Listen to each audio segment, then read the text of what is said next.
जब सतगुरु साहब रूपी पीव उनको मिल जाए, गुरु महाराज उनके ऊपर कृपा करें और उस परमात्मा को उनको लिखा दें, परमात्मा का नाम बता दें, यानी कि तेरा नाम बता दें, तू कौन है, अरे कहाँ से आया है, कहाँ जाएगा।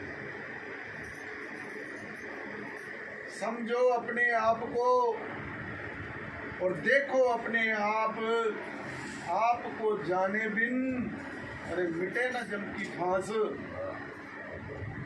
जम की फांस को मिट नहीं सकता कोई भी, क्योंकि पहले तुमने अपने आप को जानना पड़ेगा। जब लग ना चीन्यो हो आत्म, तब लग ना पाइयो हो परमात्मा। आत्म परमात्म मिल जाई, जैसे श्रीता सिंध समाई। श्रीता नदी को कहते हैं, सिंध दरिया को कहते हैं। जब वो नदी रूपी सुरता और शब्द रूपी समंदर में जब समाती है, तो उसको कोई ढूंढ नहीं सकता, क्योंकि अब तो जाए चढ़े हैं सिंहासन, मिले हैं सारग पानी। अरे राम कबीरा एक बहे हैं, कोई न सके पहचानी।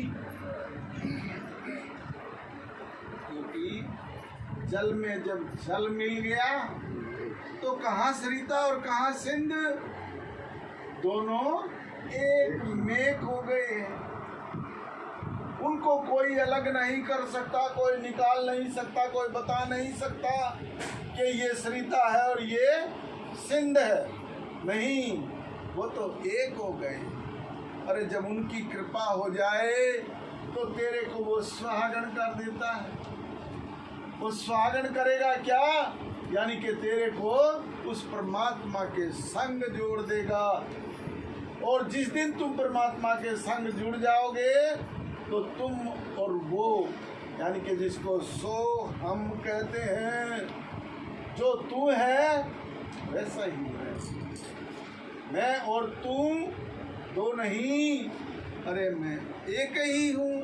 परंतु उस भूल के कारण, किस भूल के कारण?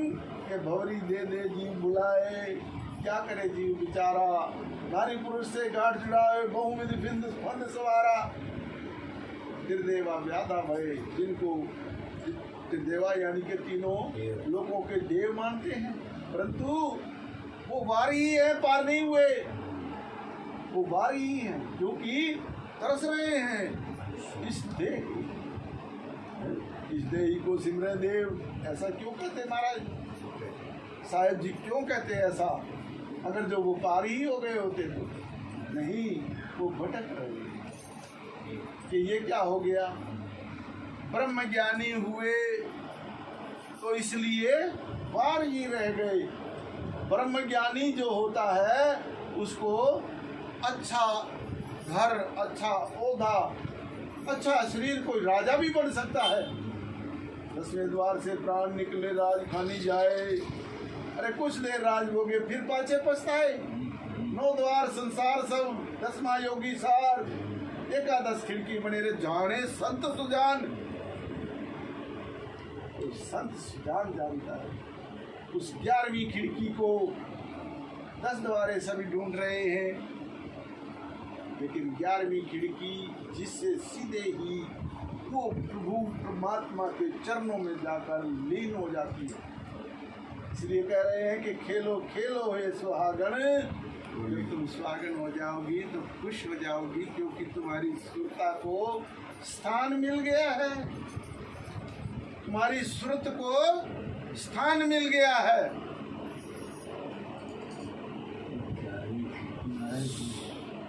सुरत निरत को सुरत निरत करता पहुंचावे, तासो करो प्रतीत, जिन्हीं उनकी प्रतीत की थी, अरे गए भवजल जीत।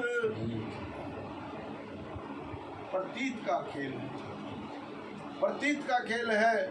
जब तक हमारे अंदर प्रतीत नहीं, तो हम उस काल भगवान को जीत नहीं सकते, क्योंकि प्रतीति ही एक ऐसी है जो कि हमारे को उस स्थान पर पहुंचाती है। साहब ने कहा, नाम में जप में, नाम में तप में, नाम में व्रत उपवास में, अरे ना मैं क्रिया कर्म में रहता, ना मैं जोग संन्यास में। कहे कबीर सुनो भाई साधो रे, मैं तो हूँ विश्वास, उस प्रतीत के अंदर हूं मैं। अगर तू प्रतीत करेगा तो मैं तेरे संग रहूंगा।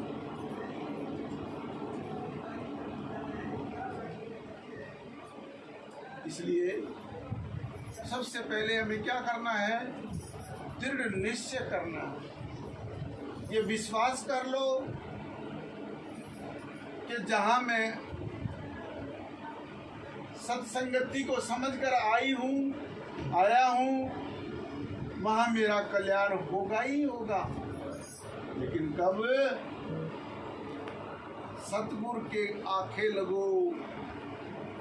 जो सतगुरु ने कहा वैसा वैसा करो, अवश्य ही एक दिन उस मंजिल पर पहुंच जाओगे, क्योंकि सतगुरु साहब तुम्हारे को वो राह बताएंगे, वो राह जिसके ऊपर तुम चलोगे, जहां पुरुष विदेही बैठे हैं, वो तुम्हारे लिए ही बैठे हैं, किसी और के लिए नहीं। जो पूर्ण विश्वास करके और सतगुरु साहब से लगन लगाकर जब उस राह पर चलते हैं, तो वो अवश्य ही उस विदेही पुरुष के पास जाकर उनके चरणों में लीन हो जाते हैं। फिर क्या होगा कि न कहीं आना न कहीं जाना, अरे आपे में ही आप समाना। वो विधि सीख लो, जान लो उस विधि को, नहीं तो फिर क्या होगा कि राह बिचारी क्या करे, पंथी ना चले विचार, अपना मार्ग छोड़ के चले उजाड़ उजाड़। क्या करेगा कोई? जब सतगुरु साहब ने तो रास्ता बताया है, लेकिन वहां तो वादा कर लिया कि जो आपने कहा मैं वैसा ही करूंगा, परंतु ये मन बड़ा प्रबल है, ये हार नहीं मानता अपनी, ये बहुत ही प्रबल है। ये क्या कहता है कि कोई नहीं देख रहा, अपना काम कर ले। गुरु महाराज ने तो कहा था, तो फिर क्या हो गया, मैं वैसे कर तो रहा हूँ, लेकिन इतना करने से कुछ थोड़ा होता है। अरे गुरु सु कपट, गुरु सु चोरी, के हो गए अन्ना, के हो गए चोरी। ज़्यादा जो तुम्हारी है कि ना गुरु से कपट करना और ना गुरु से चोरी करना, क्योंकि अरे उनको कोई लालच नहीं, सिर्फ और सिर्फ तेरा कल्याण करने के लिए वो तेरे को ये सब कुछ बता रहे हैं, नहीं तो उनको क्या जरूरत है। बाकी का सारा संसार पता नहीं क्या क्या क्या खाता और क्या क्या पीता और क्या क्या करता है, वो कैसे कैसे कर्म कुकर्म करता है, क्या वो सबको समझाने जाते हैं? वो तेरे को क्यों समझा रहे हैं? क्योंकि तू उनके चरणों के संग जुड़ गया है, तेरा नाम उनके संग जुड़ गया है। शरण पड़े की लाज बुरा, सारी खटपट मिट सकती है अगर उस सैन को लग जाओ जो सतगुरु साहब लखाना चाहते हैं। अरे आज तक बहुत कम लोग ऐसे हैं जो कबीर साहब समझाना चाहते थे, उसको जिन्होंने समझा वो बहुत कम लोग हैं, और वो बड़े भाग्यशाली हैं जिन्होंने उनकी सैन को समझ लिया। धर्मदास जी को 100 बार समझाया, 100 बार, लेकिन धर्मदास जी की समझ में नहीं आया। जो अंग संग रहते थे, क्योंकि वो सैन थी, धर्मदास जी नहीं लग पाए। फिर कबीर साहब ने क्या किया, एक कहानी बना के कहानी ज्ञान सुनाना शुरू किया कि इनकी समझ में आ जाए। जब कहानी ज्ञान समझाया तब धर्मदास जी की समझ में आया। बोलिए सतगुरुदेव महाराज की जय। सतगुरु साहब के पास बहुत तरीके हैं और वो तो तरीके अब खूब आप लोगों के सामने रख रहे हैं, परंतु तुम उन तरीकों को अपना ही नहीं चाह रहे। क्या बताया कि ब्याही को कुंवारी मिली, बोले अटपटे बहन, क्योंकि ब्याही तो वर्णन कर रही थी, परंतु कुंवारी को क्या पता, वो दोनों की राशि नहीं मिल रही थी, नहीं पता लग रहा था कि वो क्या बोल रही हैं। परंतु जब ब्याही को ब्याही मिली तो मिले सैन में सैन, अरे वो जो सैन थी तब मिली, क्योंकि जो सुख पिया मिलाप का, देखो बेटा दूसरी तरफ नहीं लेके जाना इसको, ये परमात्मा की वाणी है और परमात्मा से संग ही सब कुछ हो रहा है।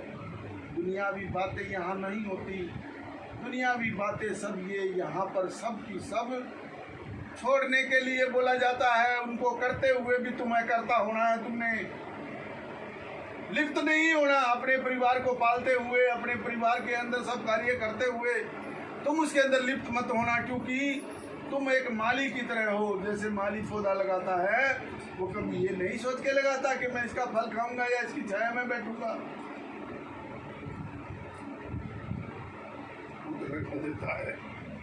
लगा देता है और उसको सींचता रहता है। एक दिन बड़ा होता है, वो रहे ना रहे पौधा। ठीक इसी प्रकार से मालिक ना बनकर माली बनकर तुम इस संसार के अंदर रहो, ये रहनी है। सहजो भाई ने जैसे बताया, अरे सहजो जग में यूं रहो जू जिब्बा मुखमा। अब ये देख लीजिए कितनी मुलायम और कितनी नरम है ये जिब्बा, और ये 32 राक्षस रूपी दांत हड्डियों को तोड़ देते हैं, और ये तो बेचारी बिना हड्डी की, फिर भी इनके बीच में रहते हुए वो अपना कार्य करती है। वो कभी ये नहीं सोचती कि मैं ये कार्य कर रही हूँ, नहीं ना, वो अपनी ड्यूटी कर रही है। वो मैं रूपी नहीं है। तुम पाप करो पुण्य करो, लेकिन उसको अपने सिर पर मंडना मत कि ये मैंने किया है, इसका मैं फल पाऊँ ना। पाप पुण्य दो में कसवाती रे जन्म जन्म इन जारी छाती। पाप और पुण्य ही ऐसे हैं जो तुम्हारे को बार बार गर्भ के अंदर औंधे मुंह लटकाते हैं। औंधे मुंह लटकाना यानी कि माता के गर्भ के अंदर जब बच्चा होता है तो वो औंधे मुंह ही होता है। औंधे मुंह लटकना यानी कि लक 84 के अंदर आना। माँ कोई भी मिले, कोई हथनी मिल जाए, कोई हिरनी मिल जाए, सूरी मिल जाए, कोई कुत्ती मिल जाए, पता नहीं कौन मिल जाए। माता पिता तो मिलेंगे तुम्हारे को इस लक 84 में, लेकिन कौन सी में माँ मिलेगी ये नहीं पता है। ये तब वो परमात्मा जानता है। इसलिए क्या कहा कि जैसे आपको समझाने की चेष्टा हो रही थी, जो सुख पिया मिलाप का मुख से कहा न जाए, और आपके मन में जान है। अरे जिसने भोग भुगाए वो जानता है। इश्क मौलादा जिनानु लगा, बड़े ध्यानपूर्वक समझ के और अपने अंदर उतार लेना बेटा इसको। अगर जीवन के अंदर अगर सुखी होना चाहते हो तो इश्क मौलादा जिनानु लगा, वो सुख कुछ सिरते जल दे, झक्कड़ जोले बाँ हनेरी। वन सुमेर ना हिल दे, सुमेर कहते पर्वत को।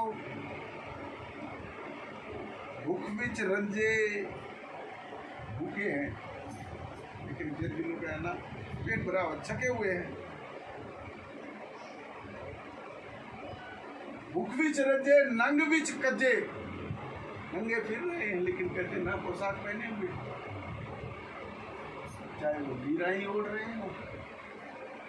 क्योंकि संत मता एक ऐसा तेरे अंदर, संत मतलब वो शांति, वो धीरज, वो दया, वो जत, वो सत तेरे अंदर जो प्रवेश कर जाती है, तब ऐसा वचन उसके लिए होता है। इश्क मौलादा जिन्हां लगा वो सब कुछ सिर ते जल दे, जकड़ झोले मां हनेरी वंश मेरा हिल दे। भुख बिच रजे नंग बिच कजे, वो भूखे नहीं गल दे। अरे संत रैन जिन्हां ने अखी डिठा, संत रैन, रैन कहते हैं रात्रि को, जब उन्होंने वो संतों वाली रैन, जब उस प्रभु के अंदर जाकर लीन हो गए और वो सुख और वो आनंद जब प्राप्त हुआ, संत रैन जिन आखी डिठा, उसकी आंख सुनावन सुख एक पल दे, एक पल का सुख था वो, लेकिन हजारों वर्षों तक नहीं मिल सकता ऐसा सुख जो एक ही पल का सुख था। एक पल नाम कबीर का, एक पल नाम जो उसका अगर जो किसी ने ग्रहण किया तो उसका वर्णन नहीं कर सकता। वो ठीक इसी प्रकार से कहा, ये प्रमाण देकर बताया कि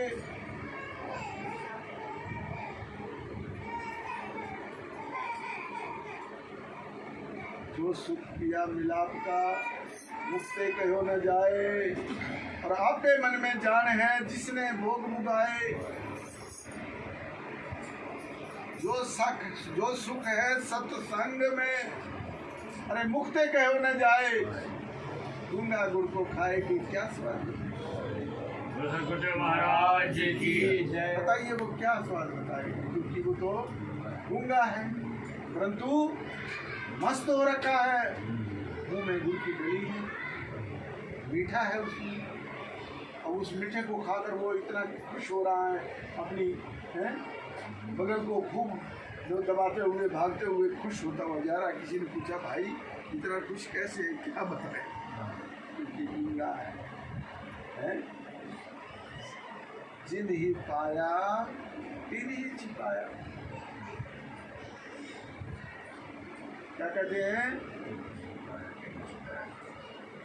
जिन्होंने प्रभु को पाया उन्होंने ही छिपाया।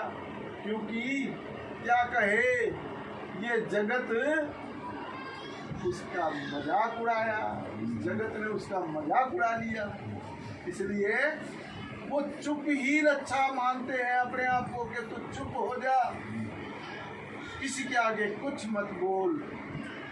अगर बोलेगा तो तेरी बात पर कोई यकीन नहीं करेगा, क्योंकि वो उससे अनभिज्ञ है, तू उसको जान चुका है, तू सच बोल रहा है, परंतु वो अभ्यासी नहीं है, उसको अभ्यास नहीं है, इसलिए तेरी बात का यकीन वो नहीं कर सकता। इसलिए तू किस पर विश्वास कर, सिर्फ और सिर्फ उस परमपिता परमात्मा पर विश्वास करो। अगर विश्वास किया तो समझ लो तुम भवसागर से तर जाओगे, वरना इस भवसागर में ही होते खाओ। बाद में कोई भी कहेगा, कोई भी पूछेगा, अरे तुम तो सत्संग में जाते थे, क्या हुआ? अंतिम समय जब आएगा, जब काल भगवान सिराने खड़ा होगा, तो ये समझ लेना कि आज अंतिम दिन है, इस दुनिया से विदा कर जाएगा तू, सिर्फ और सिर्फ इस मनुष्य शरीर से दुनिया में ही रहेगा। चाहे तू कोई पेड़ बने, चाहे पौधा बने, चाहे सूअर, कुत्ता, गधा, घोड़ा बने, लेकिन रहेगा यहीं पर रहे, क्योंकि वो तेरी ही गलती है, किसी और की नहीं गलती है। ये जीवन तेरा है और एक ही जीवन है, यही मौका है। अगर इसको संवार गए तो संवार गए, जिसने कल पर रख दिया वो कल नहीं आएगा, काल आएगा, काल आएगा, काल। इसलिए सत्संगी बनो, गुरु महाराज की भक्ति करना सीखो, प्रभु के चरणों में रहना सीखो, अपनी रहनी बहनी सहनी सही रखो, नहीं तो फिर वही 184 की। बाबा नानक साहब ने कहा कि 184 भरम तेरे मन जन्म पायो, कह नानक नाम संभाल ले 100 दिन नेड़े आए। वो तो वही दिन नेड़े आ रहा है? कौन सा? कि जैसे महाराज जी ने एक अपनी वाणी के अंदर बताया है कि गोरे गोरे रंग का गुमान मत कीजिए, अरे रंग तो पतंग तेरा कल उड़ जाएगा, इसकी परवाह ना कर तुम, क्योंकि हम अपनी देही में ही लगे रहते हैं। और याद रखो, जहाँ पर आशा वहीं पर वासा, इसका वासा वही होता है जहाँ पर इसकी आशा होती है। गुरु महाराज ने अपने प्रवचन के अंदर और उपदेश के अंदर भी बताया है कि जब अज्ञानी मरने लगता है तब इसके चित्त में मम मेरा ही भाव रहता है, और कहता है कि हमारी देह बिनसेगी, शमशानों में जलेगी, सो जिस शरीर में इसका मोह हो उसी शरीर में चित्त में, और वैसा ही स्वरूप कहेंगे। कैसा स्वरूप? चच्चा चित्र रचो बड़ भारी, चित्र छोड़ दे चेतु चित्रकारी, जिन्हें चित्र विचित्र देखे खेला, अरे चेतु छोड़ दे चेतु चितेला। घर को सिमरते मरे, बहुत बढ़िया घर बनाया है? उस घर का बहुत मान गुमान है, और उसी को सिमरते हुए तू अगर प्राण त्याग कर गया तो चूहा और घूस बनकर उसी घर में रहेगा। अगर पुत्रों के अंदर मोह हुआ तेरा कि हाय मेरा ये पुत्र, हाय मेरा वो पुत्र, और पुत्र को सिमरते मरे तो बल बल जूनी सुअर और कुत्ते की भरे। अरे एक पुत्र के लिए 2 पुत्र के लिए करता है, कुत्ती भी 10-12 देती है, और सुअरी भी जो है वो 18-20 देती है। एक ही बार में इतने पुत्र होंगे तेरे, संभाल ले, किसको संभालेगा? बल बल जूनी सुअर या कुत्ते की भरे। बाबा नानक साहब ने धन को सिमरते मरे, क्योंकि रोजाना जोड़ के रख रहे हैं, ये नहीं पता अरे ये माटी का ठेला है, ये माटी में ही रह जाना है। तुम हाथ मसलते ही रह जाओगे। आज तो ऐसे ऐसे गिन रहे हो, लेकिन कल को ऐसे ऐसे करना पड़ेगा। ये क्या हुआ? माया जो करने चालू साल जोड़ी थी मैंने होकर काल। महाराज सिंहदास जी ने एक शब्द बनाया था ऐसा, तो उसने जैसे ऐसी बातें बताई कि मेहमान जब घर पे आया तो सारा घर ही छोड़ के भाग गया। क्यों? कि मेहमान आ गया है, उसके लिए सब्जी रोटी बनानी पड़ेगी, तो पैसा खर्च होगा। तो पैसा तो जाना नहीं चाहिए, चमड़ी जाए पर दमड़ी ना जाए। हाँ, कोई दिक्कत नहीं है, उसको मेहमान अपना इंतजार करके थोड़ी देर के बाद चला ही जाएगा, फिर अपना आ जाएंगी घर पे। तो भाव क्या कहने का कि तुम ये सब चीजें धन को सिमरते मरे, बल बल जूनी सर्प मरे, सर्प बन जाए, ना खाएगा ना खाने देगा, ना उठाएगा ना उठाने देगा, तो सर्प बन जाएगा। तो इसलिए इन चीजों से बचने के लिए तुम्हें क्या करना चाहिए कि सतगुरु साहब की शरण में और जो उन्होंने उपदेश दिया उस उपदेश के संग जुड़ जा। उसके अर्थ को सही से ढंग से मान के जान के और उसमें रम जाए। ये जरूरी नहीं है कि काले पीले धोले कपड़े पहन के ही तुम उसमें रम सकते हो। अरे नहीं, पैरगार में, सूरत दीदार में, कार यानी कि कामगार, वो रोजगार जो कर रहे हो उसके करते हुए ही तुम सब कुछ प्राप्त करो, ताकि तुम्हारे घर के अंदर सुख शांति का प्रवेश हो। सुख शांति का प्रवेश कब होता है? जब हम किसी को सुख शांति देते हैं। याद रखो, जो हम दे रहे हैं वही हमारे को मिलेगा।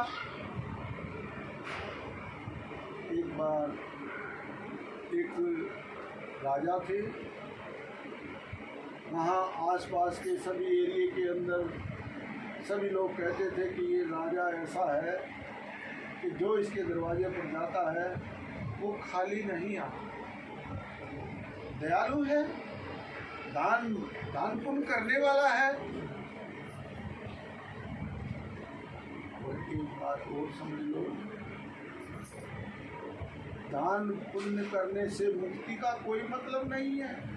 तुम्हारे कमर परम अच्छे समझ सकते हैं, परंतु मुक्ति नहीं तो ऐसा नहीं बोलते वो कि पाप पुण्य दोनों कसवाती, जन्म जन्म इन जारी छठी। नाम कसाई क्रोध चंडाला, आशा बैरन तृष्णा काला, लोभ डोमरो निंद्रा डारा। अरे मनसा चोर दिया दुख भारा।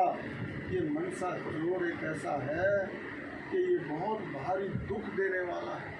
इसके पास तो देगा सुख कहाँ से देगा?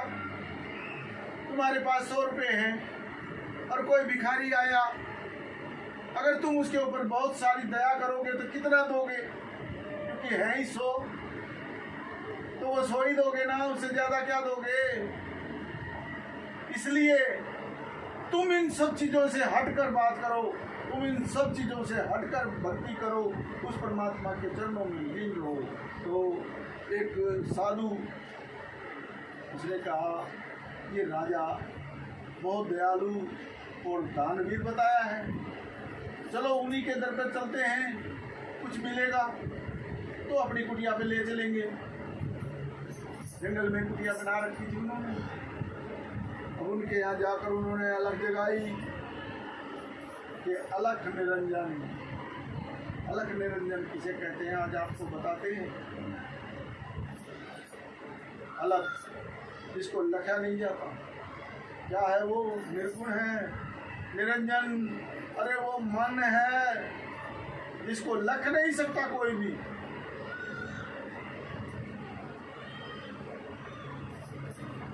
दृष्टि पड़े सो सर्वगुण कहिए, और दृष्टि में न आए सो निर्गुण कहिए।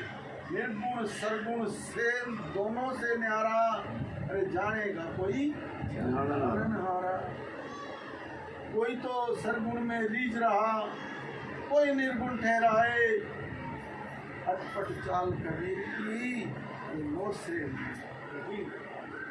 मैं नहीं कह सकता उस बात को, क्योंकि कोई तो उसको निर्गुण ठहरा रहा है, कोई उसको सरगुण ठहरा रहा है, परंतु ये नहीं पता अरे निर्गुण और सरगुण दोनों से ही वो न्यारा है, और उसको कोई जानने वाला ही जान रहा है, अन्यथा वो सबके बस की बात नहीं।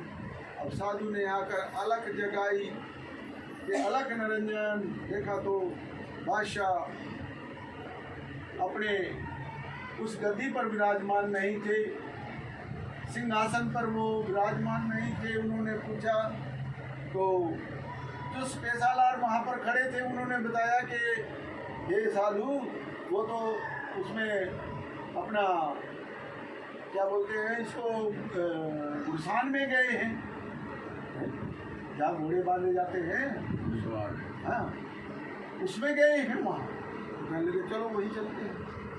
अब साधु वहीं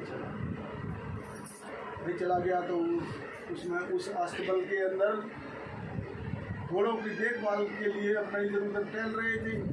तो उन्होंने अलग जगाई, उन्होंने कहा कमान ऐसे ये रूम कुछ तो दो। अब क्रोधवश, अभी बताया था ना कि क्रोध चंडाल है, काम कसाई है और क्रोध चंडाल है।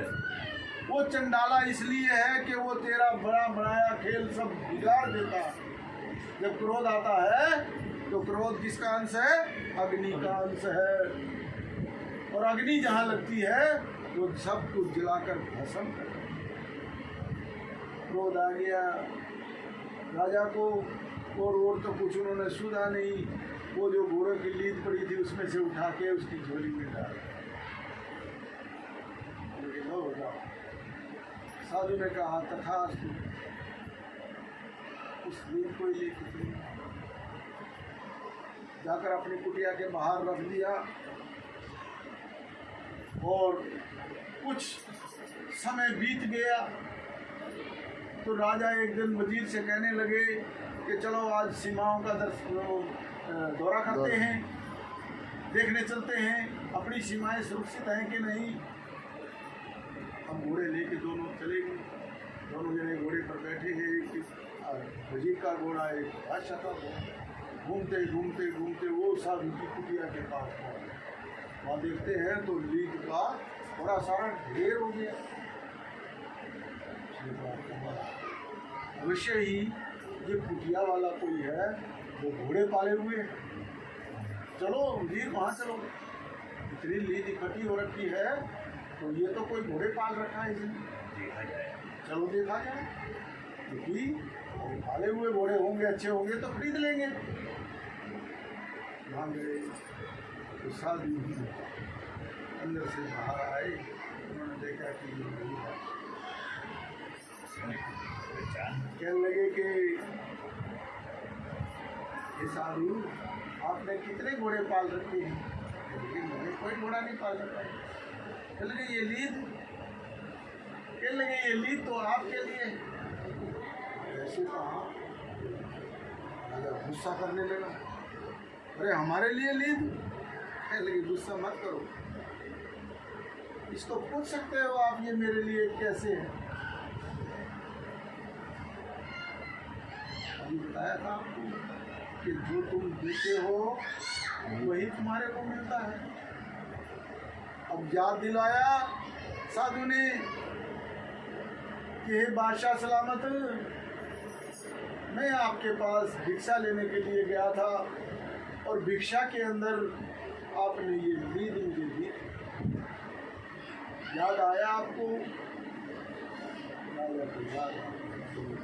बिल्कुल ये सच है। चल गए, ये वही प्रसाद है जो आपने दिया। ये तो दिन दिन बढ़ता जा रहा है, दिन दोगुनी और रात चौगुनी, ये तो प्रगति करता जा रहा है। चल गए फिर क्या? ये आपके खाने के लिए है, क्योंकि मैं अपना खाना आपके से मांगने गया था और आपने मेरे खाने की बजाय ये लीद दी थी। अगर आपने मुझे खाना दिया होता तो आपको अन्न धन का कोई कमी नहीं रहती। किसी भी प्रकार का अपने अंदर सेवा करते संत की मान न राखे कोई, मान मुनि सर गल गए रे मान सभी को खाई, जो जो आए शरण में सतगुरु दिए छुड़ाई। सतगुरु ही हैं जो तेरे को छुड़ा लेते हैं। तो कहने लगे हे, और घोड़े से नीचे उतरकर और साधु के चरणों में गिर गए। बोला कि हे महाराज, ये संत जी, ये साधु, जब आपको ये पता है कि ये ऐसे हो रहा है तो इसका कोई उपाय भी मुझे बताओ। बोले कि उपाय बता देते हैं, क्योंकि आपने जान के नहीं किया, ये क्रोधवश किया है। पता है हमें आप दानी हो, दयालु हो, लेकिन उस समय आपकी करनी क्रोध ने बिगाड़ दी। ये ध्यान रखो कि क्रोध वश होकर अपनी करनी नहीं बिगाड़नी। कोई तुम्हें बुरा कहे, अरे सुनकर करो क्षमा। यही बस वाणी का सुर संभाल लो तो हो गया भजन। अगर ये सुर वाणी का संभाल लिया और अपने आप को संभल गए तो समझ लेना तुम भजन हो गया तुम्हारा। सिद्धांत साफ साफ है सदगुरु कबीर का। अरे हंस रूप धार लो, हो गया भजन। गुरु सदगुरुदेव महाराज की हंस रूप धार लो, क्योंकि तुम हो ही हंस। अरे तुम भूल गए हो अपने आप को, तुम अपने आप को भूल कर ही ये सब कुछ कर रहे हो। तुम तो हंस ही हो। तो तब कहने लगे कि कोई बात नहीं, आपकी भूल थी, परंतु आपने मेरे से बेनती की है तो मैं अवश्य ही इसका उपाय आपको बताऊंगा। क्या बताने लगे? कहने लगे कि ऐसे करो राजन, कोई ऐसा कार्य करो अपने नगर में जाकर, अपने राज में जाकर, कि सारा नगर तुम्हारी निंदा करने लग जाए। जाओ, आगे जी को लेकर लटक गया। तो ये क्या काम किया? क्योंकि पछतावा होता है करने के बाद, और करने से पहले अगर जो सोच लिया होता, अरे ये साधु है, तू ऐसा कर रहा है, ये बेवकूफ़ी है तेरी, तू मत दे कुछ भी, हाथ जोड़कर उनसे क्षमा मांग ले। कहते नहीं है लोग जो समझदार होते हैं, माफ करना भाई, तो उनको कोई रिपीट नहीं। रिपीट उनको होती है जो उनसे बकवासबाजी करते हैं। तुम ऐसा क्यों करते हैं? इसलिए कबीर साहब क्या कहते हैं कि मांगन मरण समान है। अरे मत मांगो कोई भीख, और मांगन से मरना भला, ये सतगुरु की सीख। मांगन गए सो मर रहे, क्योंकि जिसका जमीर मर जाता है वही आगे हाथ पसारता है। 3 चीजें ये चली जाती है जब तूने कहा कुछ दे। मांगन गए सो मर रहे, और मरे ही मांगन जाए। इनसे पहले वो होत करते हैं। इनसे पहले कौन मर गए? जो होत करते हैं ना। अरे वो तो मरा ही हुआ था, लेकिन तेरे पास तो था। जोड़ सरदार जी वैसे ही किए। अब राजा नगर में वापस आ गया, बैठकर मीटिंग की।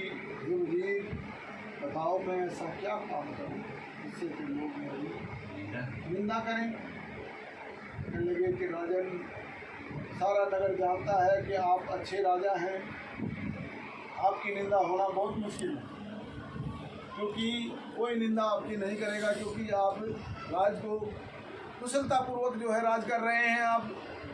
और ये जितने भी राज के अंदर रहने वाले हैं वो सब खुश हैं आपसे, परंतु कोई ना कोई तो कार्य आपने ऐसा करना ही पड़ेगा, क्योंकि साधु का वचन है ये, और तभी जाकर तुम सुखी हो सकते हो, नहीं तो सुखी नहीं होगे।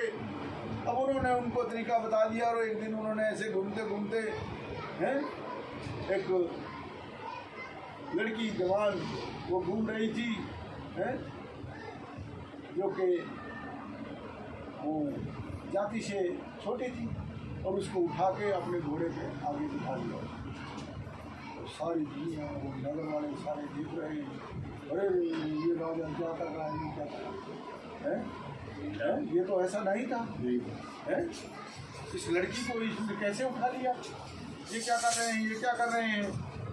अब वो सारा कुछ, यानी कि एक ने कहा और आग की तरह पूरे नगर में फैल गया, पूरे नगर में फैल गया। अब सभी लोग थू थू थू थू करने लगे, हैं? वो पंजाबियों की कहावत है कि सियाणा का बिट से डांडा। ये तो इन्होंने सब करी कराई गुरु गोबर कर दिया, पानी में फेंक दिया सब। सारा नगर जो है उसकी चुगली करने में लग गया, निंदा शुरू हो गई। निंदा शुरू हो गई। तो कुछ दिन के बाद राजा वजीर को लेकर फिर वहाँ पहुँचे। अब वो तकरीबन लीद जो थी वो बढ़ चुकी थी।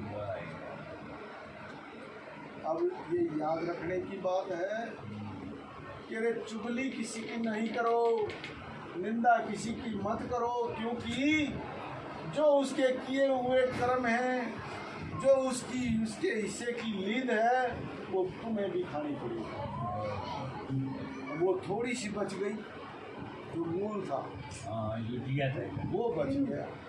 कहने लगे कि हे राजन, ये तो नहीं खत्म हो सकता, ये तो तुमने खाना ही पड़ेगा। कहने लगे क्यों? कहने लगे कि आपके राज के अंदर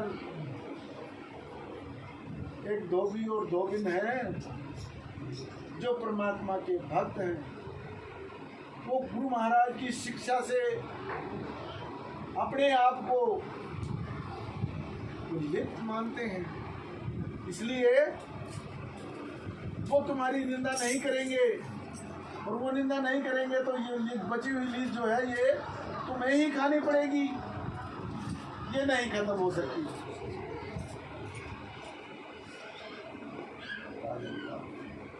भाव क्या है कि कभी भी किसी की निंदा चुगली मत करो। अरे विचार करके देखो, किसी की चुगली करने से तुम्हारे को क्या लाभ हो रहा है? तुम एक पल के लिए खुश हो रहे हो कि मैंने उसकी बात उसके आगे बता दी, फिर तेरे को क्या मिला? तेरे को तो अपने ऊपर तूने एक ऐसा श्राप ओढ़ लिया है जो कि उसके किए हुए की सजा अब तेरे को मिलने वाली है। इसलिए छोड़ दो इन सब चीजों को और अपने आप के अंदर उस प्रभु के भजन के अंदर लीन होने की कोशिश करो। नहीं तो क्या होगा कि मूढ़ की संगत में ज्ञान घटे, ध्यान धरे कुछ धीरज पायो। मूढ़ की यानी कि मूर्ख की संगत की कभी मत करो, क्योंकि मूर्ख ही चुगलियां करता है। मूढ़ की संगत में ज्ञान घटे, ध्यान धरे कुछ धीरज पायो। अरे भाव घटे कछु मुख से मांगे, प्रीत घटे मित्र के नित जायो। प्रीति कब घट जाएगी? जो तुम्हारा परम मित्र है उसके घर नित प्रीति जाओगे तो तुम्हारी वो प्रीति उसके साथ नहीं रहेगी। जो बच्चे दौड़ कर आते थे, अंकल आ गए, वो नहीं आएंगे क्योंकि तुम रोज जा रहे हो वहाँ, तो वो कहेंगे तो रोज ही आते हैं। प्रीति घटे मित्र के नित जायो।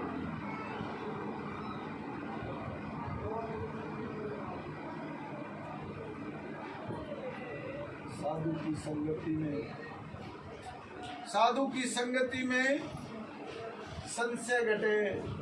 जो बहुत बड़ा भारी रोग हमारे को लगा हुआ है, वो सिर्फ और सिर्फ साधु की संगत में हमारा वो कट सकता है।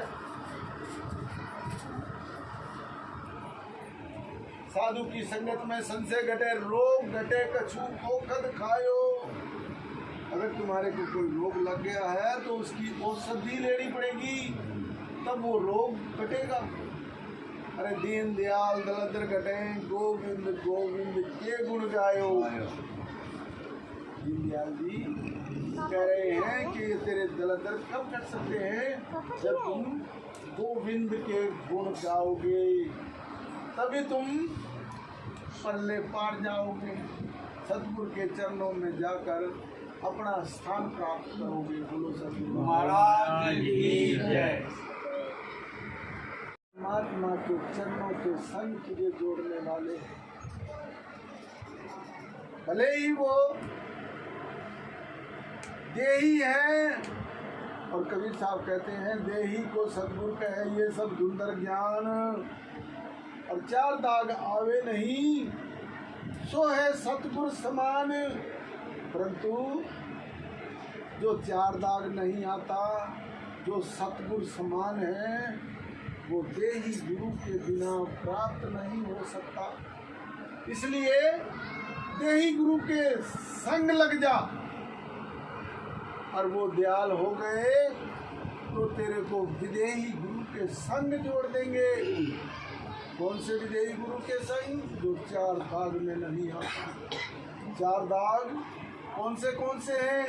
कबीर साहब के लिए बोला है ये कि 4 दाग में आवे नहीं, अजरो अमर शरीर, दास मलूक सलूक कहते हैं रे खोजो कसम कबीर, जपोरे मन केवल नाम कबीर। पहला दाग वो जन्म मरण में नहीं आता, ये पहला दाग। दूसरा दाग वो स्त्री भोग नहीं करता। तीसरा दाग वो कभी अन्न आहार नहीं करता। चौथा आहार वो जन्म मृत्यु से अलग रहता। चारों दाग ऐसे वो कौन है? बेबान सूरत जिसनु आखदे है कुल सकला उसदी सकल विचों। देखा होगा आपने कि जब किसी के घर बच्चा पैदा होता है तो गोबर की एक क्या बोलते हैं उसको, कि बेमाता बनाते हैं। गोबर की बेमाता बनाते हैं। बेमाता अब बनाने वाले से पूछ लो या परिवार वालों से पूछ लो, किसी को नहीं पता ये क्या बना दिया हमने, क्योंकि सुनी सुनाई बात थी, रीस प्रीसी, एक दूसरे ने कहा एक दूसरा कर रहा है मैं भी करूं, परंतु उसका भाव नहीं जानते। अरे बहुत गहरा भाव है उसका, भले ही वो गोबर की बनाई तुमने, लेकिन उसका भाव नहीं जाना तुमने। उसका रहस्य बेमाता, यानी कि जो बिना माता का, बेमाता, एक माता एक बेमाता, यानी कि जो बेमाता बिना माता का कौन है?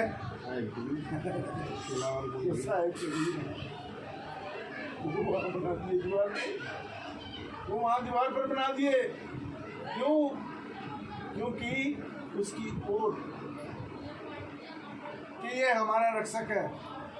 अगर सही मायने में जान के किया होता तो उसके बनाने की भी जरूरत नहीं थी। जान लेते उसको, बिना माता का, जो बिना जन्म का है, जो बिना माता का है, वो गर्भ में नहीं आता। ये एक दाग है उसका, और ना ही वो मरता है, ना ही वो गर्भ में आता और ना ही वो मरता है।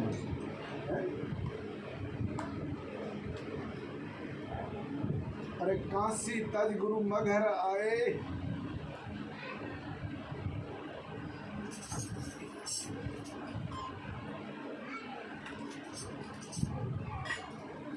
काशी तज गुरु मगहर आए, दोनों दिन के पीर, कोई गाड़े कोई अग्नि जलावे, मुझे ना पाए शरीर तो हाँ शरीर था ही नहीं, क्योंकि 5 तत्व का धड़ नहीं मेरा, अरे जानू ज्ञान अपारा, सत्य नाम साहेब रूपी सोई नाम हमारा। यानी कि मैं कौन हूँ? जिस साहिब करके तुम मान रहे हो, जिस परम पिता परमात्मा को, जो तुमने वो बेमाता लगाई है, ये मैं हूँ, ये मैं हूँ। इसलिए बनाई क्योंकि ये हमारे परिवार की रक्षा करेगी।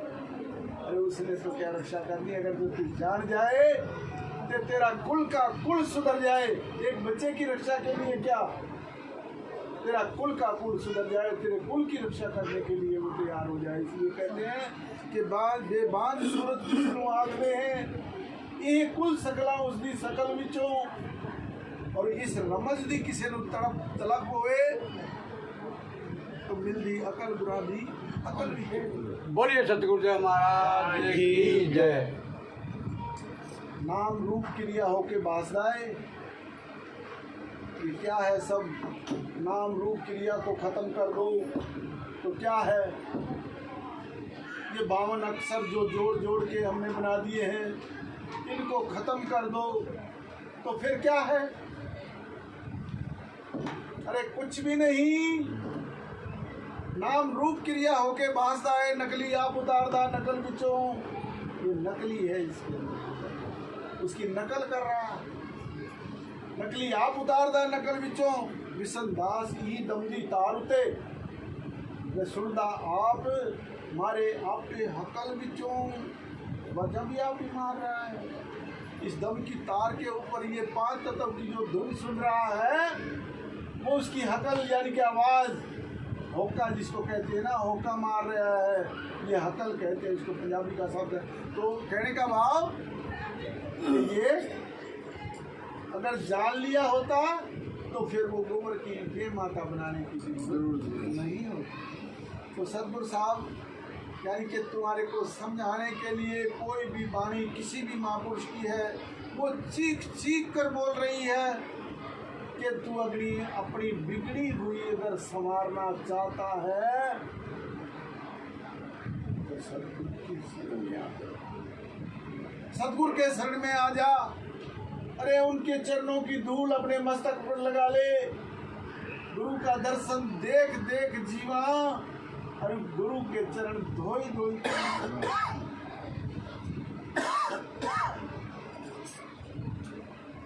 गुरु की चरण धोई धोई पीवा, यानी कि उनको देखते ही तेरे अंदर कमल जैसा खिल जाना चाहिए। पहले प्रेम अंग में आवे, क्योंकि तेरे अंग के अंदर इतना प्रेम हो जाना चाहिए गुरु के प्रति कि मुझे कुछ नहीं दिखाई देता, सिर्फ और सिर्फ सतगुरु की यह बात देखकर कमल जी में खिल जाए। सतगुरु साहब ने कितने सहज लफ्जों में हमारे को समझाने की और सतगुरु के चरणों में लगाने की उन्होंने कितनी बड़ी चेष्टा की है। कहते हैं कि गुरु की आवाज़ देखकर कमल जी में खिड़ जाई। अरे रसनीता के बात को सुनते ही सुख पाई, सुनते ही सुख पाई। दीनदयाल रलाओ सा था, ऐसी बेनती करो, दीनदयाल रलाओ सा था, अपना साथ दे। करुणा सिंध होकर आता, तुम करुणा के सागर हो, अपना हाथ देकर मुझे भी सहारा दो, क्योंकि मैं आपके चरणों में रहता हूँ। करुणा सिंध होकर आता,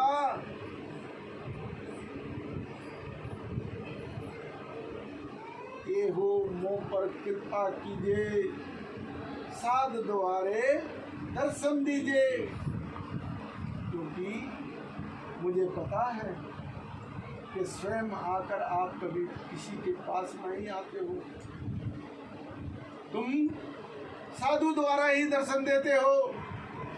इसलिए कहते हैं कि साधु दर्शन राम के मुख पे बसे सुहाग। अरे दर्शन उनको देते हैं इनके पूर्ण का अर्थ क्या है यहाँ पर? पूर्वला, जिन कई पूर्वी लिखिया, यानी कि जो दूर से ही लिखा कर आते हैं उसको पूर्वला कहते हैं। वो पूर्व जन्म का, यानी कि उनका जो भाग है उनको ही वो प्राप्त होता है, नहीं तो अरे उनके अंग संग रहकर भी प्राप्त नहीं होता। धर्मदास जी का लड़का नारायण दास, उन्हीं का पुत्र अंग संग रहता था और सब कुछ, यानी कि उसको घर से निशासित कर दिया, उसको घर से निकाल दिया, क्योंकि कबीर साहब ने बता दिया था कि धर्मदास तुम्हारा लड़का काल का दूत। धर्मदास जी बेहोश होकर गिर गए थे कि ये कैसे हो गया साहब। कहेंगे धर्मदास ये सच है, अगर तू अपनी करनी संवारना चाहता है तो इसको घर से निकाल दिया। रामदास जी ने अपने ही लड़के को, जो नारायण दास अपना पंथ चलाए हुए है, उसके घर से निकाल दिया, क्योंकि रामदास जी को ये समझ में आ गया था कि मेरा जीवन मेरा है और मुझे ही ये जीना है, और कैसे मैं इसका कल्याण करूं ये मुझे ही सोचना है, किसी और को नहीं। उसको समझ में आ गया था कि यहाँ कोई किसी का पुत्र नहीं है, कोई किसी का बाप नहीं है। एक लेवा एक देवा दूतम, अरे कोई किसी का पिता ना पुतम। अर्जुन के साथ भी तो यही हुआ। जब श्री कृष्ण जी से लड़ने लग गए कि आपके होते हुए मेरा पुत्र मारा गया, एक बार कम से कम उनके दर्शन तो करा दो, इतना तो आप कर ही सकते हो क्योंकि भगवान हो आप। कृष्ण जी ने कहा अर्जुन जाने दो, अरे ये संसार का व्यवहार है, जो आया है सो जाएगा। तुम ऐसे क्यों इतने मोह के बस होकर तुम इस प्रकार की बातें क्यों कर रहे हो? कह लगे नहीं, मेरे को एक बार तो दर्शन उनके कराई दो। कह लगे तो आओ चलो। जो निस्वार्थ रणभूमि के अंदर अपने देश के लिए शहीद हो जाता है, उसको स्वर्ग प्राप्त होता है। ले गए स्वर्ग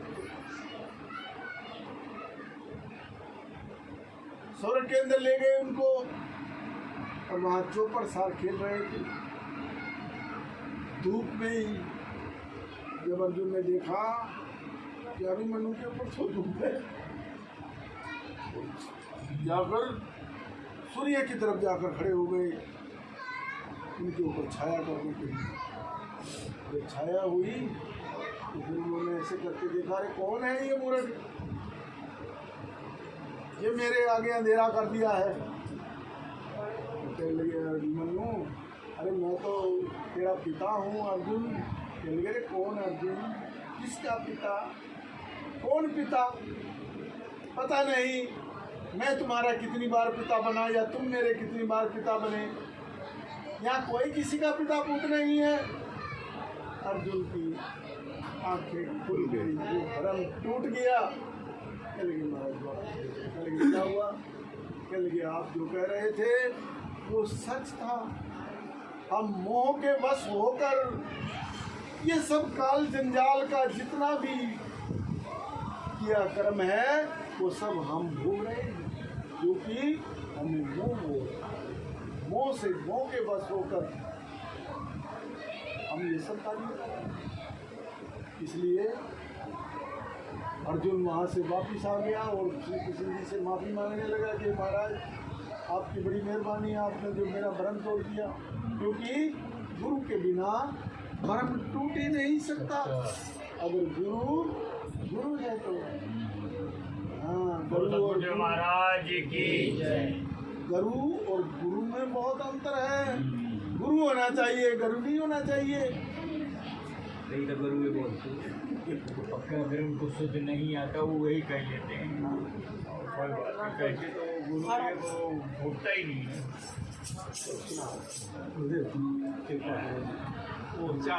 झारी जी, ये बड़ा अचरज है। हाँ, वो पीवे भर गगन दीप, यहाँ इशारा किया है। अगर दीपता गगन गुफा में है निज वस्तु सारा, की जरूरत नहीं। इनके बिना तू सब कुछ खेल करेगा, क्योंकि जिस दिन तेरा चित्त चेतन हो जाएगा, जिस दिन तेरा चित्त चेतन हो गया, इसलिए तो कहते हैं ना कि भाव राख सत्संग में बैठो, नवल साधनी का वचन है। उन्होंने बताया कि भाव राख कैसा भाव होना चाहिए कि हे प्रभु, मैं आपके चरणों में लीन होना चाहता हूँ, मुझे भी ये विधि, ये तरीका, ये ज्ञान मुझे सिखाओ। ये बताओ मुझे, मैं कैसे आपके चरणों में रह सकता हूँ? तब जाकर बात होगी, नहीं तो नहीं। भाव राख सत्संग में बैठो, चित्त में राखो चेतो, चित्त को चेतन रखो। बैठे सत्संग में हो, सोच पता नहीं कहाँ, वो सुरता उडारी मार रही है, सुरता उडारी मार रही है। कई बार सोचते हैं कि ये पता नहीं किस टाइम बंद होंगे, भोजन ही ठंडा हो रहा है, भूख लगे जब मन रहे अन्न में है? मन की तो गति अब है, कभी घर कभी वन में, तो मन की तो गति ऐसी है। चित्त में राखो चेतो, यानी कि उस चेतन को रखो, चेतन चेतन रहो रे, भूख प्यास बिसर जाओ और गगन गुफा के बीच में जाकर प्याला अमृत का पाओ। फिर देखो अमृत का प्याला वहाँ मिलता है कि नहीं मिलता तुम्हारे को, वो रस चू रहा है। परंतु हम तो एक चरण दो ध्यान है, बैठे सत्संग में हैं, कोई कुछ सोच रहा है, अपने घर को देख रहा है, वो में रख के आया था सामान, पता नहीं कोई बिल्ली कुत्ता ही न भर के खा गया हो उसको। अरे छोड़ दो ये सब चीजें, छोड़कर सत्संग में बैठो, भाव राख सत्संग में बैठो, चित्त में राखो चेतो, और हाथ जोड़ चरना में लिपटो। जे कोई संत मिले तो निंद्रा बेच दूं, कोई ले दूं। निंद्रा इस माया की बात कही है। इस माया के कितने नाम बताए, निंद्रा, आवरण, बुखेर, तुछा आदि कितनी ही माया 9 प्रकार की, और माया नाम अज्ञान का है, ये याद रखो। माया कोई रुपए पैसे को नहीं कहते, लेकिन रुपए पैसे से माया उत्पन्न होती है, ये कह सकते हो, क्योंकि उसका जो तुम उपयोग कर रहे हो, उसके बरतने का जो तरीका है, उससे माया उत्पन्न होती है। उसी रुपए पैसे से सत्संग होते हैं, उसी रुपए पैसे से महापुरुषों को बुलाया जाता है, उसी रुपए पैसे से अनाथालय चलते हैं, उसी रुपए पैसे से और धर्मार्थ कार्य और कितने ही हॉस्पिटल खोले जाते हैं, कितने ही अनाथों को उसको सहारा मिलता है उस पैसे से। और वही पैसा है जहाँ जुआ और रंडी खाने खुले हुए, वही पैसा है जहाँ पर शराब के ठेके और शराब पिलाई जाती है। वही पैसे हैं जिससे यानी कि गरीबों का एक एक दाना खरीद कर वो उसका दुरुपयोग करते हैं। पैसा बुरा नहीं है, पैसे का उपयोग बुरा। कोई पैसा कैसे तुमने लगाया उसका है जिक्र यहाँ पर। कहते हैं कि तुम अपने आप को चेतो, अरे चित्त को चेतन रखो, क्योंकि तुम्हारे अंदर एक ऐसी शक्ति बैठी है जिसको चित्त कहते हैं। चित्त ही जहाँ बैठे हुए तुम हजारों कोसों के अंदर क्षण में ही उसमें घूम कर आ जाते हो और उसका सारा दृश्य देख कर वहाँ वापिस आ जाते हो। ऐसी शक्ति तुम्हारे अंदर है। उस प्रभु, उस परमात्मा को पाने के लिए उसी की आवश्यकता है, क्योंकि उसको जब हम चेतन करेंगे तब जाकर वो आप और हमारे को दर्शन कराएगा। बोलो सद्गुरु महाराज की जय।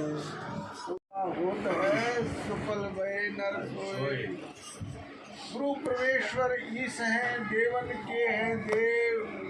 मेहर करी गुरुदास पर, लायो अपनी से। मोर मुकुट गुरुदेव हैं सदा हमारे पास, जब के भय दयाल गुरु, अरे भरम भय सब नाश। कहते हैं कि भ्रमों का नाश जब हो गया तो बाकी क्या बचा?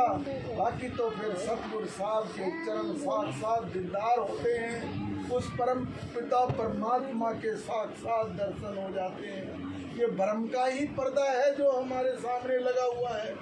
जो परमात्मा के दर्शन नहीं होने दे रहा, उनके आगे ये भ्रम रूपी पर्दा ये इस माया ने लगा रखा है। तो इसलिए जब से पर्दा जब हट जाएगा, क्योंकि मोर मुकुट गुरुदेव है, यानी कि मैंने जब से गुरुदेव को अपने मुकुट की तरह अपने सिर के ऊपर धारण कर लिया है, तो संशय सारी खत्म हो गई।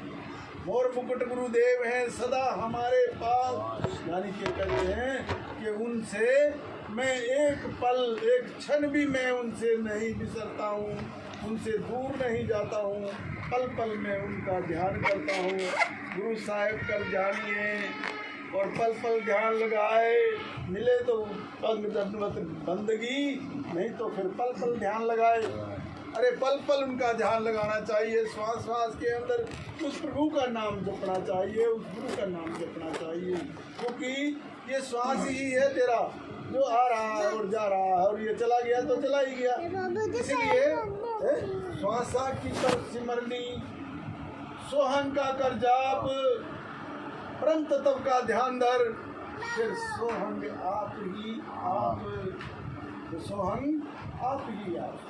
तो साहब कहते हैं कि ये तेरा सोहंग जो है ये निज सांच है, सोहंग शब्द निज सांच है, कहीं राखो तुम पास। सोहंग शब्द में मुक्ति है, सुनो धर्मदास जी से कह रहे कि धर्मदास इसको तू सच करके मान लेना। अपने पास नहीं का मतलब क्या होता है, इसको तू पकड़ के रख, गहराई के अंदर ले जा इसको, अपने अंदर इसको पल पल छिन छिन, यानी कि तू इसको बिसरना मत। अगर तू बिसर गया तो समझ लो तेरा कल्याण नहीं होगा। बिसरना नहीं, बस इसकी तरफ ध्यान रखना।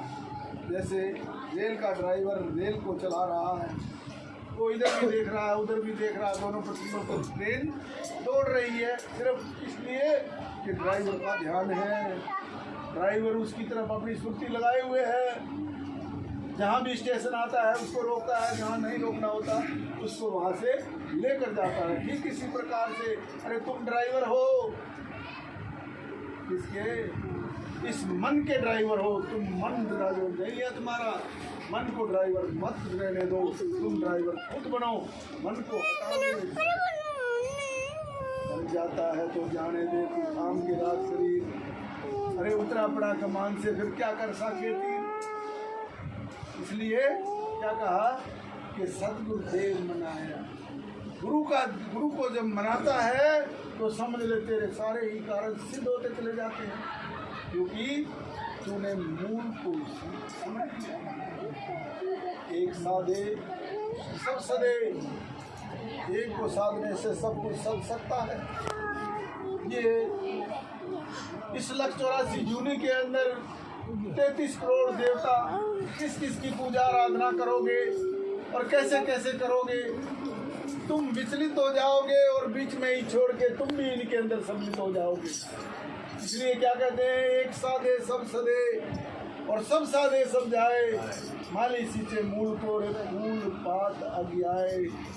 यानी कि वो अगर उस दरख्त को उस पेड़ को तुम जिंदा रखना चाहते हो, उसको फल फूल उसके ऊपर लगे देखना चाहते हो, तो क्या करो, सिर्फ और सिर्फ मूल में पानी डालो। इसलिए रमदास जी क्या कहते हैं कि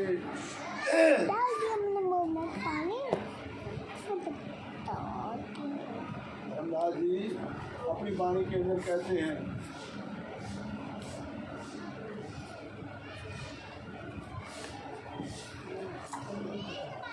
उन्होंने अपनी वाणी के अंदर ये बताया कि मूल वस्तु को, जो मूल वस्तु है वो क्या है, वो परम पिता परमात्मा है। उसको जानने के लिए तुम्हें क्या करना है कि मंगल रूप स्वरूप मम करूं मैं किसका ध्यान, लहरावत सभी देवते मैं हूँ सिंध समान। यानी कि जो सागर के अंदर जो लहर तरंगे फैल उठ रही है वो क्या है, अरे मैं सिंध हूँ, तो वो लहर तरंगे मेरी ही तो है, क्योंकि जल ही है वो सारा।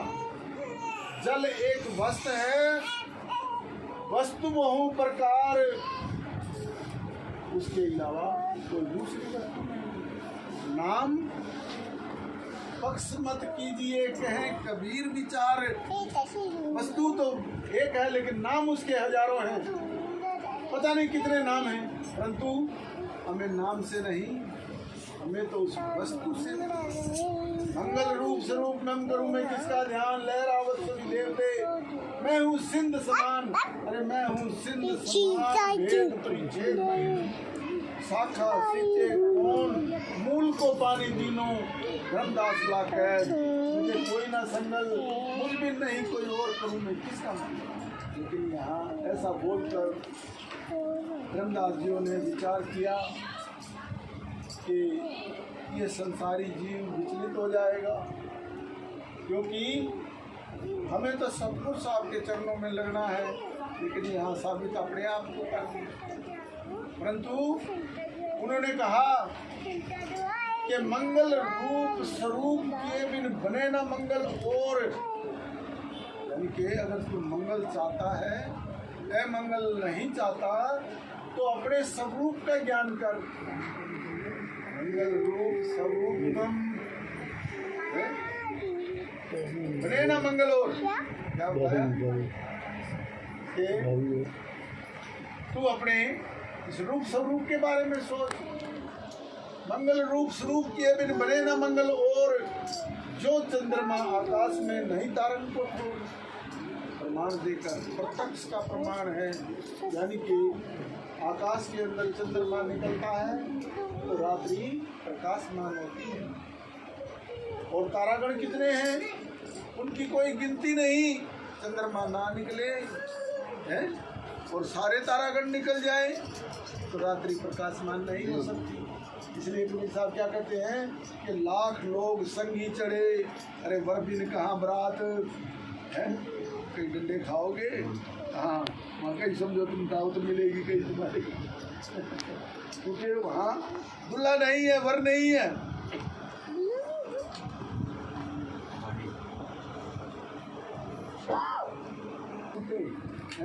और चाहिए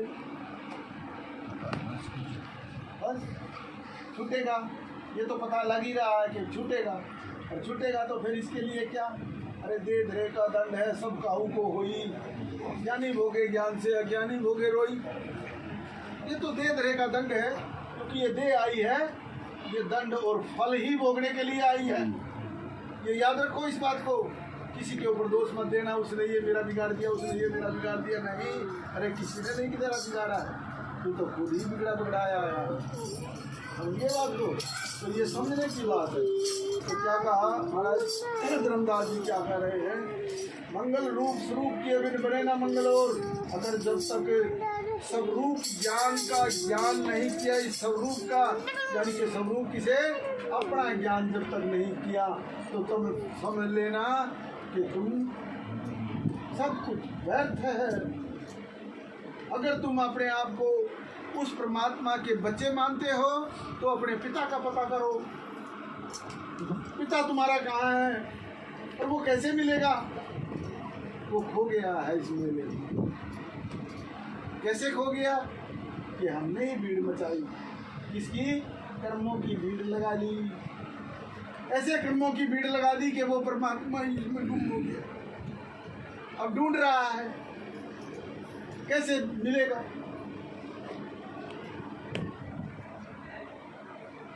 रूप स्वरूप किए बिन बने न मंगल और, जो चंद्रमा आकाश में नहीं तारन को ठो, जो नित्य प्रकाश विभु, विभु कहते परमात्मा इसको, सूर्य देव को, जो नित्य प्रकाश विभु नाम रूप आधार, अरे मतिहीन पावे नहीं मैं हूँ शुद्ध अपार।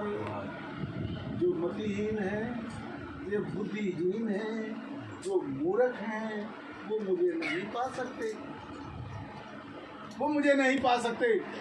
गूंगे लंगड़े लूले अंधे काणे सब पा सकते हैं, लेकिन बुद्धिहीन नहीं पा सकते, क्योंकि ये खेल बुद्धि का है, मूर्खता का नहीं।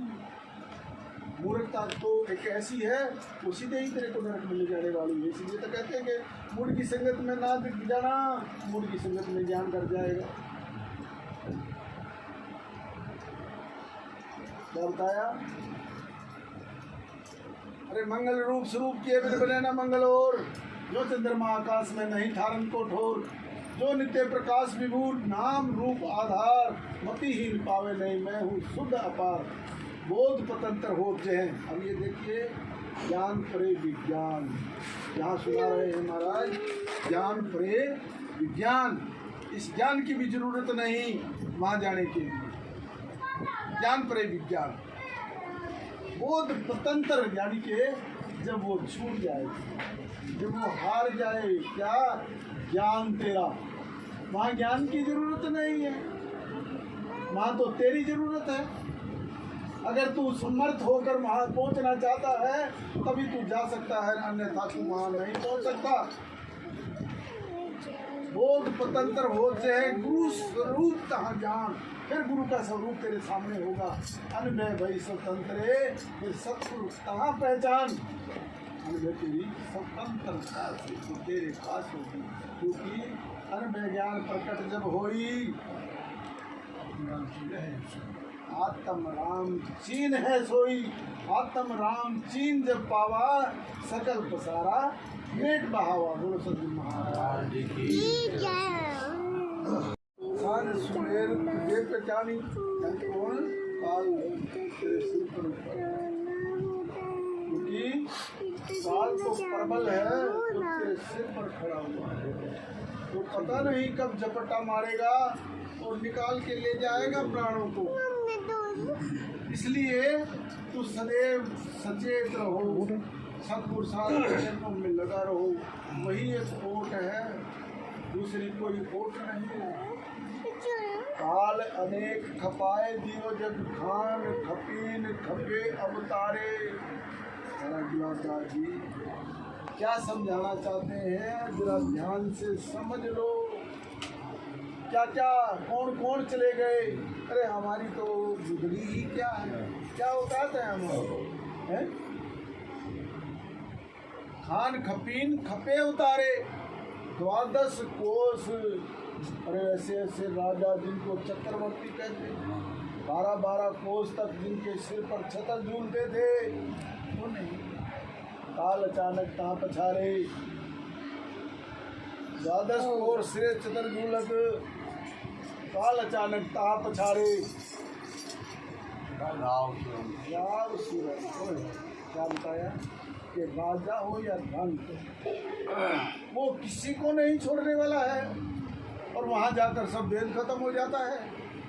कोई राजा नहीं, कोई रंक नहीं, कोई छत्रपति नहीं, कोई राजा नहीं, कोई ब्राह्मण नहीं, कोई शूद्र नहीं, ये तो हमारे बनाए हुए, लेकिन वहाँ तो सब मिक्स हो गए, किसी को पता ही नहीं लगा कौन था कौन नहीं, क्योंकि वो ले गया अपने सांगुन को। रंक सभी चुन खावत, कोई न छाड़त रोक जाए। उनके जो पैदा हुआ है वो किसी को नहीं छोड़ता। आस गुलाब अकाल भयो जोन, कौन अकाल मृत्यु में नहीं आएगा। इस शरीर की बात नहीं हो रही है बेटा, ध्यान से सुनना इस बात को। शरीर तो जब देवी देवताओं के नहीं रहे, जिनको आज तुम प्रतिमाएं भी पूज रहे हो, कहीं कृष्ण जी बांसुरी लेकर खड़े हैं तो उसके आगे तुम मत्था झुकाई देते हो, क्यों? क्योंकि वो अवतार हुए हैं, लेकिन उनके शरीर नहीं रहे। यानी कि खान खपीन, जो अपने आप को खान और खपीन कहते थे, यानी कि बहुत बड़े, यानी कि अपने आप को राजे महाराजे कहलाते थे, परंतु तो शरीर तुम्हारा भी नहीं रहेगा, क्योंकि ये देह खाक का बाणा है रे, खाक में ही रल जाना है। एक दिन तू जल जाई रे, तू किस पर धूम मचाई रे, ये जल जाएगा, ये राख हो जाएगा, ये स्वाह हो जाएगा, क्योंकि ये मिट्टी से पैदा हुआ था और मिट्टी में ही मिल जाएगा। दास गुलाब अकाल भयो जोन, बचाव है इसलिए। दास जी महाराज बचाव बता रहे हैं, तेरे को क्या बचाव है कि दास गुलाब अकाल भयो जुन जाए बुरा मिल आप विचारे। मतलब इसका अर्थ क्या है? यानी कि गुरुओं के संग जाकर जिसने अपने आपे को विचार लिया कि हे सद्गुरु कृपा करो, मैं कौन हूँ, मुझे बताओ, मैं कहाँ से आया हूँ, कहाँ जाऊँगा, ये मुझ पर कृपा कीजिए, यही मुझे रास्ता दीजिए और यही मुझे बता दीजिए, क्योंकि मुझे परमात्मा नहीं चाहिए, मुझे तो आपके चरण की शरण चाहिए और आपके चरणों में जो शरण है उसको मुझे हमेशा दीजिए, यही मुझ पर कृपा कीजिए। बोलो सद्गुरु महाराज की।